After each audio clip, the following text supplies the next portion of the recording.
राम मंदिराच्या दानचोरी विरोधात ठाकरेंनी एल्गार पुकारलेला आहे। मंदिरं लुटत असाल तर हिंदू माफ करणार नाहीत, हिंदू भोळे आहेत पण मूर्ख नाहीत, असं उद्धव ठाकरेंनी म्हटलंय। दानचोरी प्रकरणामध्ये उद्धव ठाकरे यांनी हल्लाबोल केलेला आहे।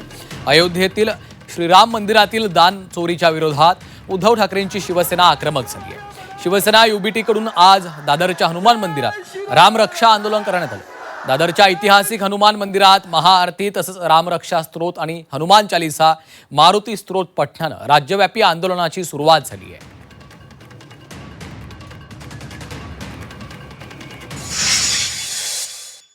आपण कट्टर कडवट देशाभिमानी हिंदू आहोत। आम्ही हिंदू भोळे आहोत, भाबडे आहोत, पण मूर्ख नाही आहोत।